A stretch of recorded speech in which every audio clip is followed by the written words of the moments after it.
Hello everyone and welcome to SuttonsDaze. Today we are going to can meatballs. Why are we going to can meatballs? Well, because meatballs are good and because I'm looking to add a couple of easy to grab and eat items to put into the pantry. I think convenience sometimes is a good thing, and so this is what we're going to do. Now I have about 5 pounds of ground beef here. Okay, that's all defrosted. I have my homemade mushroom powder, and I have my Thrive Life chopped onions. You can add whatever spices or whatever to your meatballs that you want. What you should not add in any way, shape, or form is any bread or crackers or anything like that. You want to keep it strictly meat and vegetable kind of basis. So I have a fair amount here of mushroom powder that I dehydrated and ground up, and so I'm going to literally just dump that right in there. I'm going to dump all of it because, well, mushrooms are good if you've been with me for any length of time. And then diced onions, and this I believe will give me a flexibility. Might as well use the last of it. A flexibility with these particular meatballs. Okay, I'm going to can them in a beef bouillon liquid. So, but first, this is what we have to do. First, we have to mix it all up. So you want to get in there, take your rings off, take your watch off. You want to get in there and you want to get that all mixed up. And then we're going to make the meatballs.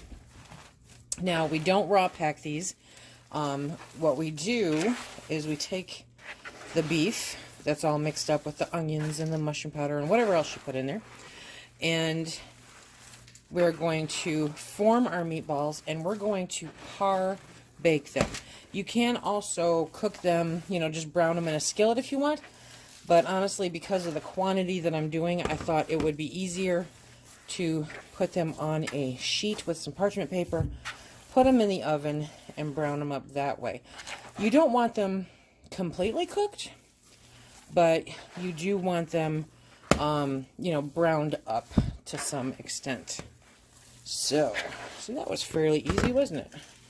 Still got a little bit of mushroom powder on the bottom, but we'll get that incorporated in. Okay, so now we're going to make meatballs, and I'm going to make them probably about little about golf ball size, give or take. You don't want them really big, so maybe I should make them smaller. Let's divide those in half. Okay, so we're going to go a little less than golf ball size. This is the size that we're going to make, and I'm going to get the pan all lined up. I don't know if you can see it right there. All lined up with meatballs. We're going to put them in the oven at 375. I'll let you know how long it took in my oven. Everybody's oven's a little bit different, but you want to bake them so that they are, or brown them, so that they are not completely cooked, but most of the way, kind of eyeball it, fake it till you make it. So we'll be back when I have all of the meatballs done, or at least formed before they go in the oven. I'll show you them before they go in the oven. Okay, so we have 48 meatballs. Don't ask me how I did that, but we have, 88 meatballs. We have 48 on this tray and 40 on this tray. Let's see, they're all just about golf ball size, give or take. Okay, a little bit smaller. And now we're going to put these in the oven at 375, and I'm going to do it for about 15 minutes and then check on them, because like I said, I don't want them done, but I do want them browned. So we will come back when I pull them out of the oven. While the meatballs are in the oven, I have my jars. I've decided to put these in 1.5 jars, and I'm going to be using my Thrive Life beef bouillon. It's a vegetarian beef bouillon. I know, doesn't make sense. I'm putting it in with meatballs, but I love their beef bouillon. It's really good. So I'm going to get a pot of hot water going so that when the time comes, I can make that all happen. Okay, so the timer just went off. We ended up doing it for 20 minutes. And this is what we have. Okay, So they're nice and brown. You can see that better here. They're nice and brown, but they're not done. Okay, so I'm going to start putting them into the jars. Let me get you lined up here. You can see I guesstimated that I'm going to use about 8 cups of liquid. So I made up the hot water with the bouillon and put that in the pot here. And now we are just going to start filling the jars with meatballs. I have no idea how many each one will take.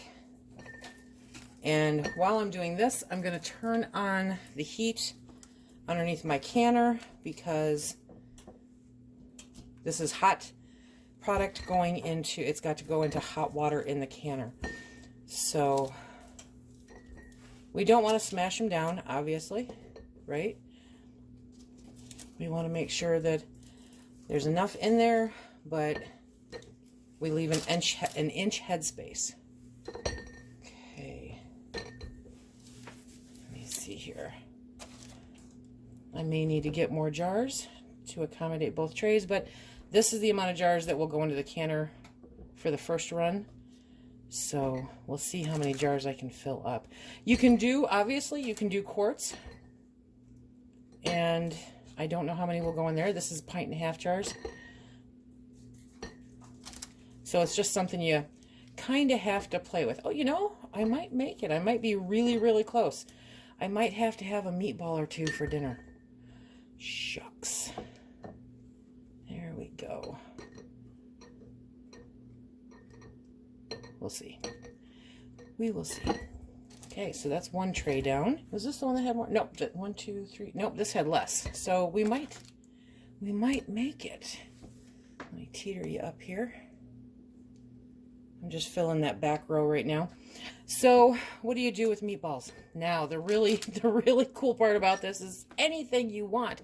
You don't have to use bouillon. You can use just plain water if you want, but I think you're missing an opportunity. But that's totally your choice. You can also use a tomato sauce or a tomato juice in here. That would be really good. You can make anything you want as long as it doesn't have any kind of dairy in it. But imagine how simple and easy this would be for those nights when you come home from work or you're just too tired to cook. You've been working in the yard all day because it's summer. Yes, summer's coming eventually. And if I decide that we're going to have meatballs for dinner, then I can take this broth and I can use that broth to make gravy with. And if you recently saw my video on the do-it-yourself gravy, then you know how quick and easy that would be. I actually don't have enough meatballs. Check it out. So I came, wow, just a little bit short. Let me see, I betcha. Yep, see, give them a good shake. Make sure they get settled down in there. So I'm gonna be 1 jar short, it looks like, from a full canner load. Okay. So this is good. This is very good. Very happy with that. So 7 1.5 pint jars, and we got about 5 pounds of ground beef in there, almost. Okay, now I'm going to move you down to the counter. Okay, so we are going to fill the jars with the liquid. Make sure to leave an inch headspace. Like I said, I'm guessing there's about a cup, give or take. Now, you don't necessarily have to cover the meatballs, but you're going to be really close if you're doing an inch headspace, so we will see what we come up with here.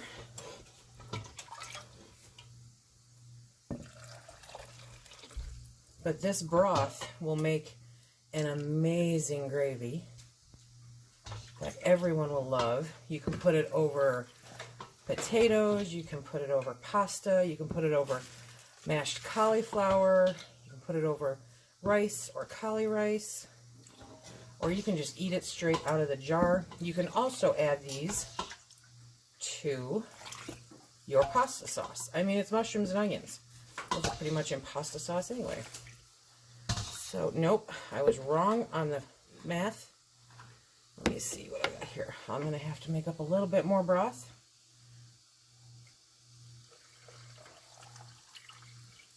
Yep. Probably going to make up 2 cups worth, just in case. Okay, so I made up some more.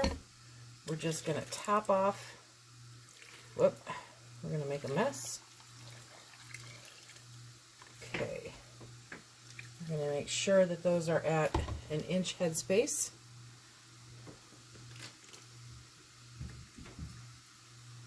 Now, if you do this in a tomato sauce or a tomato juice, these would be fantastic for any Italian flavored dish. Let's see, I think I have a little bit too much in here. There we go. Okay, so now we're going to wipe these off with vinegar and a paper towel because it does have the meat in there, so it is going to cause, like I got it on the rim there, it'll be a little bit greasy, and we don't want to. We're going to go around that rim. We're going to grab our lid, our ring, and we're going to put them in the canner. This is the one I really got it on the rim, so I want to make sure to get that taken care of. And because we're pressure canning, we have no problems at all with just using the lids, putting them straight on there. You don't need to heat up that rubber anymore. I still tend to do it when I'm doing jams or jellies, but with pressure canning, there's just no need. Okay. Now, you are going to can these at 75 minutes. 75 minutes, and for our altitude here, and using the weight like I do, we're going to do it for 10 minutes. Or, I'm sorry, 75 minutes at 10 pounds of pressure, because I have the weight. However, if you're using just the normal weight that comes with the canner, then you want to do it at 11 pounds. If you're using the gauge, that's what I mean to say, the gauge, Lise. If you're doing your pressure by the gauge, then you want to be sure to do it at 11 pounds of pressure, or whatever it is for your altitude. Be sure to check on that. It's important. Okay.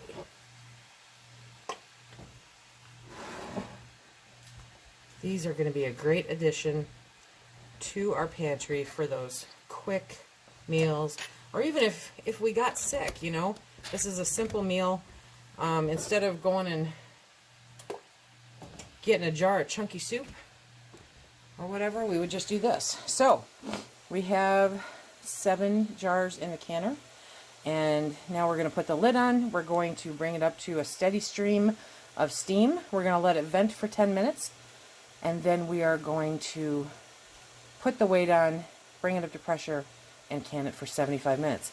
We'll be back when we pull these out. The pressure depressurized on its own like it's supposed to, and I let it sit for an extra 5 minutes.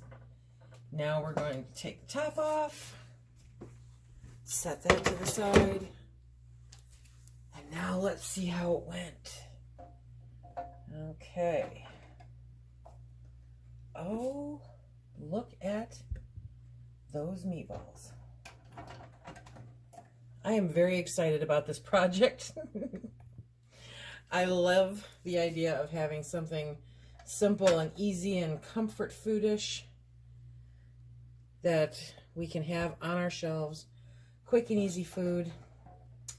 And I don't know, if you've tried those meatballs from the freezers, you know, I've looked at the ingredients and am less than impressed by them.